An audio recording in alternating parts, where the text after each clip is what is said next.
En el día de hoy avanzaremos con los contenidos del programa Lengua y Comunicación. Para esta oportunidad vamos a exponer el concepto de cohesión que ustedes pueden acompañar con la lectura del capítulo 5 de nuestro manual Lengua y Acción Comunicativa, desde las páginas 151 a la 174.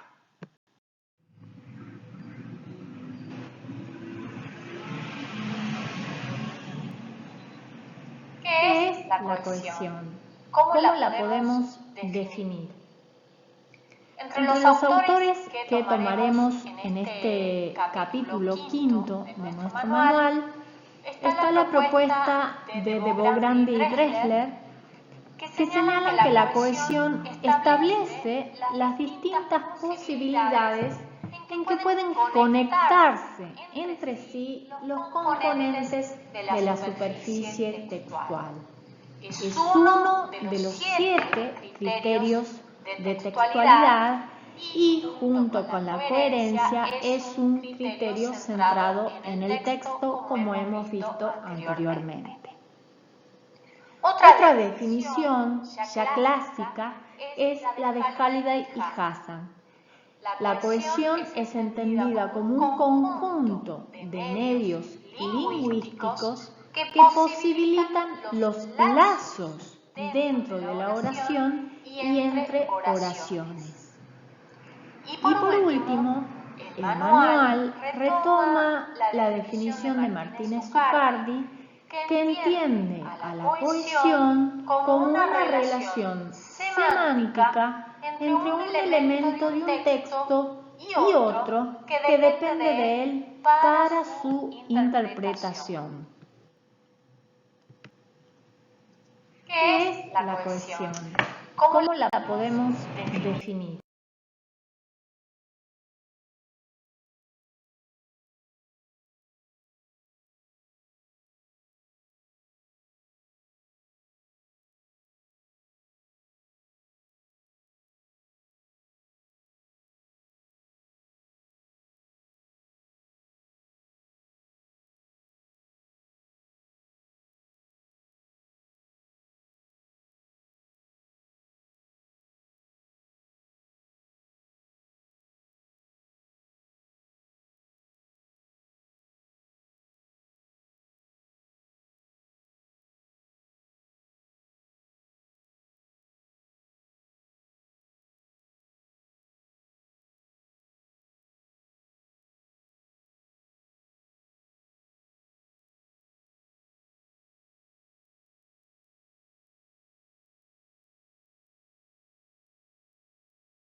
¿Qué es la cohesión? ¿Cómo la podemos observar en un texto? ¿Cómo la podemos reconocer? Veamos el siguiente ejemplo, que toma 2 párrafos de una nota publicada en el diario Infobae de hace unos pocos días. El texto dice lo siguiente: el presidente Alberto Fernández reconoció esta mañana que la velocidad de contagio del coronavirus es la más alta desde que la enfermedad llegó a la Argentina, por lo cual deberíamos estar en la fase 1, que es la cuarentena absoluta, estimó. No obstante, sugirió que por ahora no se adoptara esa decisión porque hay muchos sectores que tienen ansiedades legítimas y piden terminar con el confinamiento. Eso multiplica el riesgo, planteó el jefe de Estado en un reportaje concedido a Radio 10. Tal como ustedes pueden ver, hay varios colores o subrayados en estos 2 párrafos que dan cuenta de un número diverso de recursos cohesivos que iremos definiendo a lo largo de las siguientes placas. Veamos cómo funciona la cohesión. Por ejemplo, la expresión del presidente Alberto Fernández, que ustedes pueden observar en color verde, es reemplazado en el segundo párrafo con la expresión el jefe de Estado, que se lo usa para evitar esa reiteración innecesaria. Del mismo modo, ustedes pueden observar dos barras con puntos suspensivos en color verde que da cuenta de la supresión, de la eliminación en el texto de esa referencia el presidente Alberto Fernández, que nosotros como lectores podemos reponer mentalmente. Hay otros recursos cohesivos que nosotros podemos observar. Hay un conector en color azul, no obstante, que plantea una cierta oposición entre el primer párrafo y el segundo. También está la expresión cuarentena absoluta, como es reemplazada en el segundo párrafo con la expresión esa decisión. Y más adelante nosotros podemos ver también cómo se reemplaza a la palabra cuarentena con otra palabra como confinamiento. De hecho, en estos dos párrafos hay otros recursos cohesivos que nosotros podríamos notar. En las siguientes placas iremos avanzando sobre la reflexión sobre la cohesión y los distintos recursos cohesivos con los que podemos contar. ¿Qué reflexiones sobre la cohesión podemos hacer hasta aquí teniendo en cuenta las definiciones de cohesión anteriormente presentadas y el ejemplo textual que trataba de evidenciar esos recursos cohesivos? Podemos decir entonces que cada elemento lingüístico dirige y mediatiza la operación de acceso a otros elementos lingüísticos, tal como lo piensan de Bogrand y Dressler. Es decir, un elemento lingüístico me reenvía a otro anterior o posterior en esa cadena lingüística y me permite visualizar esa trama textual, ese tejido. Por lo tanto, el lector y nosotros como lectores debemos activar una serie de operaciones mentales y recuperar de la memoria los conocimientos que nos permitan comprender el texto en cuestión. Como adelantamos en la placa del ejemplo textual, hay un sinnúmero de recursos cohesivos. Muchos autores se han ocupado de reflexionar y pensar de qué modo funciona la cohesión y han propuesto diferentes clasificaciones, diferentes nombres para esa variedad de recursos cohesivos. El manual les presenta tres grandes grupos. El primer grupo que llamamos cohesión léxica, el segundo grupo que llamamos cohesión gramatical y un tercer grupo que llamamos cohesión por conexión, que iremos desplegando a lo largo de las siguientes placas. El primer tipo de cohesión que veremos a continuación es la cohesión léxica. Esta se produce por medio de la selección del vocabulario, es decir, el uso de las relaciones de significado entre distintas palabras de nuestra lengua. Incluimos el uso de la repetición, los sinónimos u expresión equivalente y los antónimos, los hiperónimos e hipónimos, el campo léxico y las palabras condensadoras, entre las cuales incluimos nominalización, palabra generalizadora y categorización. Todos estos recursos propios de la cohesión léxica los iremos viendo en detalle en las siguientes placas. El primer procedimiento cohesivo al cual vamos a referir es la repetición. Las reiteraciones adecuadamente dosificadas son necesarias para mantener la cohesión en un determinado texto. Y muchas veces un enunciador va a elegir usar el mismo vocablo para buscar una mayor precisión, una mayor claridad expositiva o algún efecto estético. En el ejemplo de abajo podemos ver cómo hay una palabra que se repite, que es célula, que está destacada en rojo. En este caso, el enunciador ha decidido mantener la misma palabra, el mismo término, para conseguir una mayor claridad expositiva. Este es otro ejemplo en donde funciona la reiteración de una misma palabra, que es ternura, puesto que el enunciador busca enfatizar una determinada idea, además de un determinado efecto estético. Es una placa reproducida en un posteo en Facebook. Otro procedimiento cohesivo es la sinonimia, que consiste en reemplazar un elemento léxico, una palabra, por otra con significado equivalente o por una construcción equivalente a la que llamamos paráfrasis. En esta placa tenemos 4 sencillos ejemplos.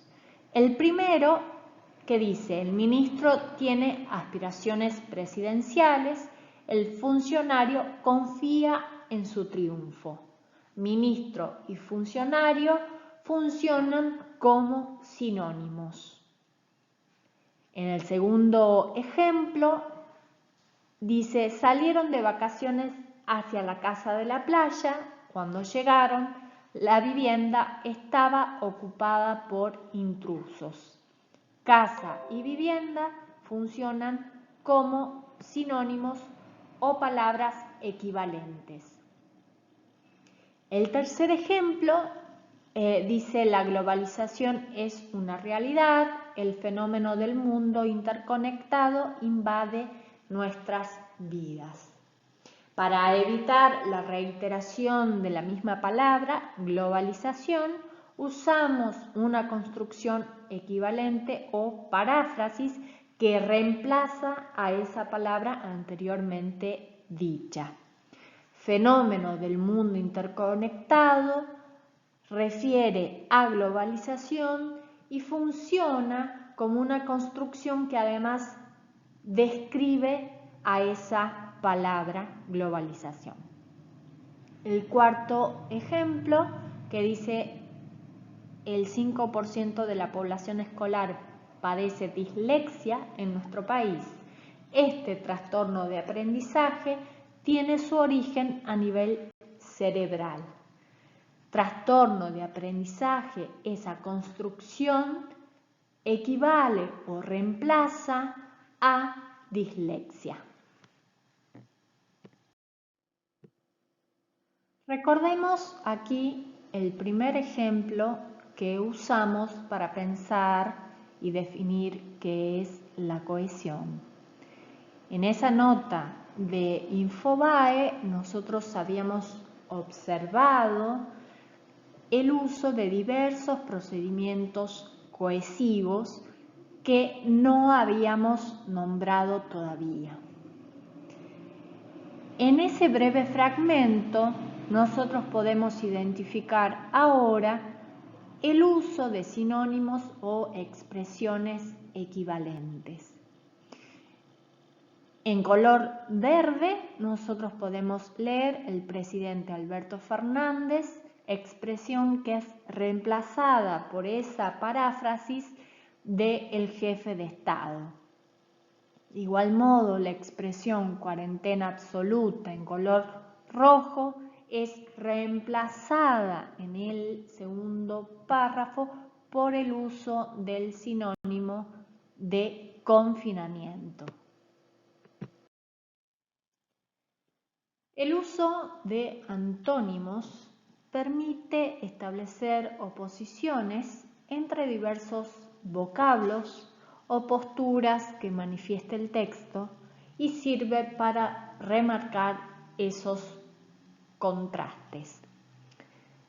Tenemos dos ejemplos. El primero, en donde podemos notar en color rojo cómo la expresión gobierno constitucional es opuesta a la palabra dictadura.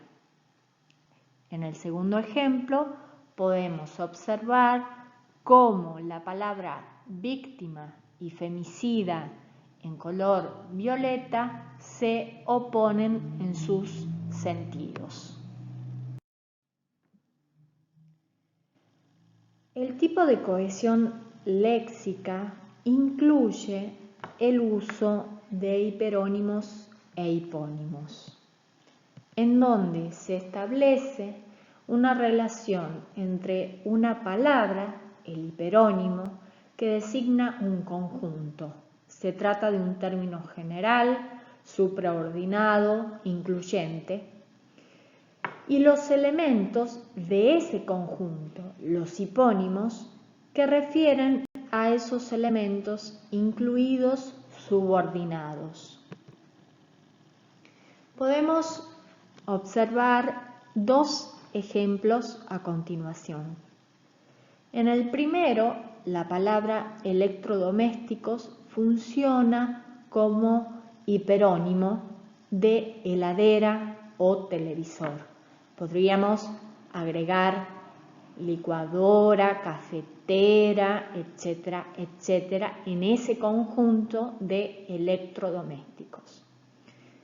En el segundo ejemplo, podemos observar cómo la palabra epidemias, en color verde, incluye a una serie de enfermedades o hipónimos: peste bubónica, tuberculosis, viruela, sida, influenza y coronavirus, podríamos agregar. Otro procedimiento cohesivo incluido en nuestra clasificación es el uso del campo léxico, que es otra forma de producir cohesión. Las palabras refieren a diferentes objetos, personas, fenómenos que poseen algún tipo de relación semántica entre sí, es decir, relación de sentidos, de significados. En nuestro ejemplo podemos notar cómo hay diferentes palabras remarcadas con color celeste que refieren a un campo léxico en donde se conjuga la justicia y la violencia de género. Para Marta Marín, las palabras condensadoras se refieren al uso de ciertos elementos léxicos, ciertas palabras, ciertos vocablos que concentran el significado global de un segmento anteriormente mencionado. Dentro de las palabras condensadoras y siguiendo la propuesta de esta autora, hemos incluido las nominalizaciones, las palabras generalizadoras y las categorizaciones que iremos desplegando en detalle en las siguientes placas. Habíamos mencionado cómo en el grupo de palabras condensadoras incluíamos el uso de la nominalización, que consiste en usar un sustantivo derivado de un verbo que ya fue mencionado anteriormente en un texto. Es la relación que podemos observar claramente en los dos ejemplos que siguen, en donde en color rojo afirmación es el sustantivo del verbo afirmó usado anteriormente, y en el ejemplo con color verde, como la palabra flexibilización deriva del verbo usado anteriormente, flexibiliza. En esta placa haremos referencia al procedimiento cohesivo de la palabra generalizadora. La palabra generalizadora es el uso de un término que tiene un ámbito referencial muy amplio, por lo general más extenso que los hiperónimos. Se trata de palabras que pueden adoptar diferentes significados según el contexto en que se usen y que forman parte del vocabulario especializado de muchas disciplinas. Palabras como gente, persona, individuo, cosa, objeto, concepto, problema, conflicto, suceso, hecho, acontecimiento, fenómeno, tema, etc. En nuestros ejemplos podemos ver cómo, destacado en rojo, la palabra temas y fenómeno permite retomar la idea anteriormente mencionada. La categorización es un procedimiento cohesivo que busca un sustantivo para categorizar o calificar una acción que está implícita en lo que se dijo antes. La categorización es un procedimiento que funciona como una integración conceptual de lo anteriormente dicho. Es una expresión mucho más sintética que le permite al lector, al receptor, recuperar mentalmente la información proporcionada.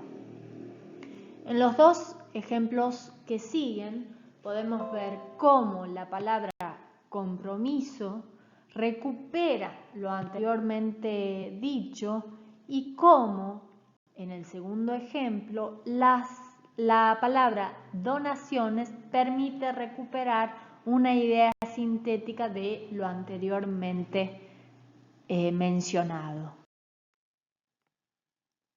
En ese sentido, si nosotros retomamos aquel primer ejemplo de la noticia publicada en Infobae, podríamos pensar que la expresión esa decisión en color rojo retoma lo anteriormente mencionado en el primer párrafo de la noticia y que por lo tanto funciona como una categorización.